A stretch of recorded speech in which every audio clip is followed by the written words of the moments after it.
Hey Run Junkies, welcome to Dots and Donuts, my weekly Run Disney inspired series as we train for the perfect year. Now, look, a Run Disney event has a lot of moving parts. There is a lot to think about and a lot to plan for. Where are we going to stay? Where are we going to eat? By the way, wine and dine reservations are up now, so you better get that done. What to pack? All right, so today I'm starting a series, a three-part series within this whole Dots and Donuts series to show you what I pack when I prepare for a Run Disney racecation. Stick around, we're talking what's in my park bag. You know, I take much bigger bags than this.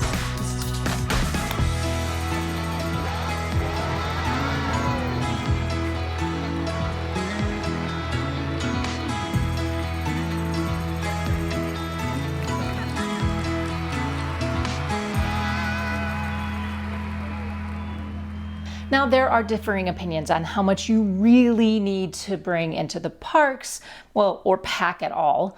So if you're a minimalist, this list might be overkill, but if you like to be prepared for absolutely everything, then this list might not be enough. Somewhere in the middle is a happy medium to take care of yourself in between races.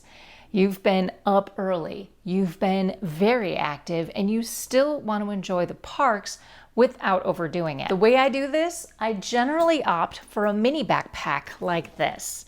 And this is a LOUNGEFLY. If you know, you know. All right, these are considered by some to be collectible, but for me, this is really more about function, unless it's a Star Wars backpack. And this one is slightly bigger than what the standard LOUNGEFLY is. You can kind of see the difference in size, and that's kind of a big deal for me. So why a backpack?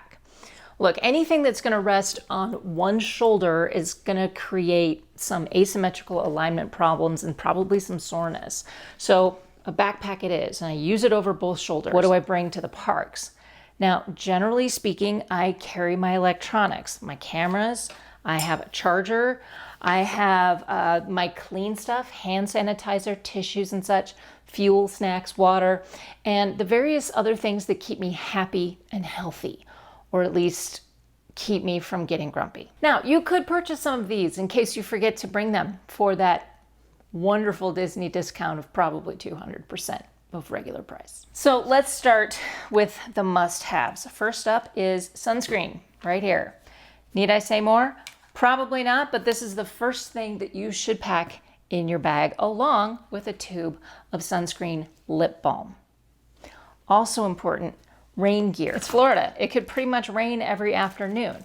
Those Disney ponchos, that's these guys right here, they might be a fun souvenir, but you can find these packable ponchos for about $1 at your local Target or other big everything kind of store. A small umbrella is also a good idea, and as far as rain gear goes, a rain jacket might not be out of line like an actual jacket, but in case you decide to gamble, the poncho and the umbrella might be enough. Sunglasses are a must as well, especially for those bright Florida days. Now let's move on to what I call the clean kit. A Disney trip is pretty much guaranteed to wear you down, compromise your immune system, possibly send you home with some kind of bug as a souvenir, and this was happening long before the COVID, by the way. So you can still do a few things to keep yourself healthy. I bring a hand sanitizer mini bottle like this that has a rubber attachment, and I can take that and attach it to the top loop of my backpack, so it's always available. Other things in my clean kit are travel tissues, right here. Packet of wet wipes, which is really just because Disney snacks are really sticky. Also, I carry a small first aid kit. Now, why a first aid kit? Well, cuts and scrapes happen, okay, along with hot spots and blisters, and we try to avoid those. But sometimes we can't, okay? So you can find a travel first aid kit in the travel size section of your local supermarket or big box store, or you can do what I did and build your own. Now, my first aid kit includes bandages of varying sizes and travel size antibiotic ointment spray, antiseptic wipes, silicone gloves, and a breathing barrier. Look, I'm CPR first aid certified. I've learned it's a good idea to have those around in an emergency. So that is my clean kit. Now, let's talk snacks. Let's face it, going to Disney is really like a tour around the various snack locations like Dole Whip, Mickey bars, churros, but you're still in the middle of a racecation. Carbing up is fine to a point, but I always like to bring a couple of the hangry helper snacks, okay? Usually in the form of bars like this. Sometimes I'll bring meat sticks or beef jerky or something like that, because proteins are hard to come by without sitting down to a full meal or hitting quick serve. I like to have some jerky or epic bars. I will also pack like RX bars, which are these guys, or Picky bars. So while I'm in line for an attraction or sitting on a bus, I can grab a quick snack to keep the tank topped off. There is nothing worse than being halfway through your day and getting cranky because of a dip in your blood sugar. Now, I might be burying the lead here, but this one is just as important as sunscreen, and that is hydration. Yes, you can buy bottles of water or ask for free water at any quick serve, but I can pretty much guarantee you just can't drink enough water to stay hydrated. Buying single-use plastic water bottles might not be your thing, especially at $6 a bottle, so bring your own refillable water bottle. I've been through a few different kinds of these, and I've finally found one that I really liked. This one is huge. This is a 32-ounce insulated bottle with a screw top cap, okay, and a handle, okay? The nice thing, it actually still fits inside this park bag. The trick is to find a bottle that you won't just hide inside something and forget about it. If it's a hassle to get to, you won't be drinking out of it. If you like a bladder with a hose, those work great too. I like the handle because I can carry it in my hand, okay? And I can also attach it to my pack with a clip like this. Along with the water bottle, I will pack a tube of Nuun hydration tabs to drop into it for my electrolytes. Lastly, since I do this, whatever this is, cameras and such are always a good idea. Now, most of the time, I just use my DJI Osmo Pocket and my phone. But I will also bring an external battery, this guy right here.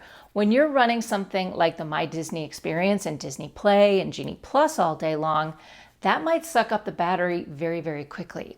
Having an external battery and appropriate cord, now I can't tell you how many times I've forgotten the cord back in the room, because the battery doesn't do you a whole lot of good if you don't have something to use to plug it in. This is just insurance that you won't run out of phone battery when you need it at the end of the day. And believe it or not, all of this does fit into my pack with the exception of the water bottle sometimes, but it's totally worth carrying that around because it reminds me to drink the fluid. I will leave the full list of my park bag contents in the description, and next week I'm going to tell you all about what I pack in my airplane carry-on. But what do you think? Is there something that you would recommend to bring into the parks for those racecation days? I would love to hear your thoughts, your questions, and suggestions for future videos in the comments section down below. Before I go today, I want to remind you of my Team MSAA fundraiser, which supports multiple sclerosis research and support.